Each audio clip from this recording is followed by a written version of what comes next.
Naging sentro ng atensyon si Janine Gutierrez matapos ma-post ang kanyang mga larawan sa 2025 kalendar ng Asia Brewery Inc. Habang pinupuri ng marami ang kanyang kagandahan at ang ganda ng mga larawan, hindi nakaligtas sa mga mata ng mga netizens ang isang komentong pumuna sa pagkakaiba ng kanyang hitsura sa mga larawan sa kalendar kumpara sa kanyang aktual na hitsura noong launch ng kalendar. Grabe pagkaka-edit at napakanipis niya sa mga photo niya, pero nung launching ang taba niya po grabe ang Photoshop at Asia Brewery Official, ito ang komento ng isang netizen. Hindi nag-atubiling sumagot si Janine at sa halip na magalit ay pinili niyang ipaliwanag ang sitwasyon sa mahinahon at positibong paraan.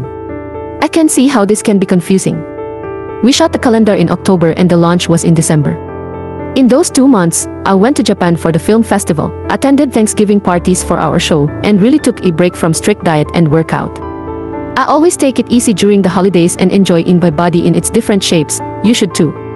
Ang kanyang sagot ay nagpakita ng kanyang pagiging mature at maunawaing personalidad.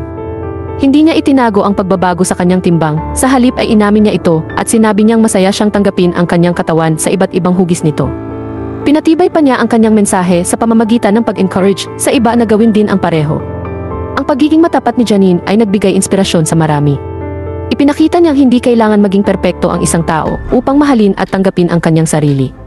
Sa isang mundo kung saan ang pagiging payat ay madalas na itinuturing na ideal, ang kanyang pagiging bukas at pagtanggap sa kanyang katawan ay nakakapresko at nakaka-encourage. Bukod pa rito, ipinakita rin ni Janine ang kanyang pasasalamat sa ABI pagpili sa kanya bilang kanilang calendar girl. Sinabi niyang natutuwa siyang maging mukha ng kanilang kumpanya at nagpapasalamat siya sa kanilang tiwala sa kanyang versatility bilang isang artista.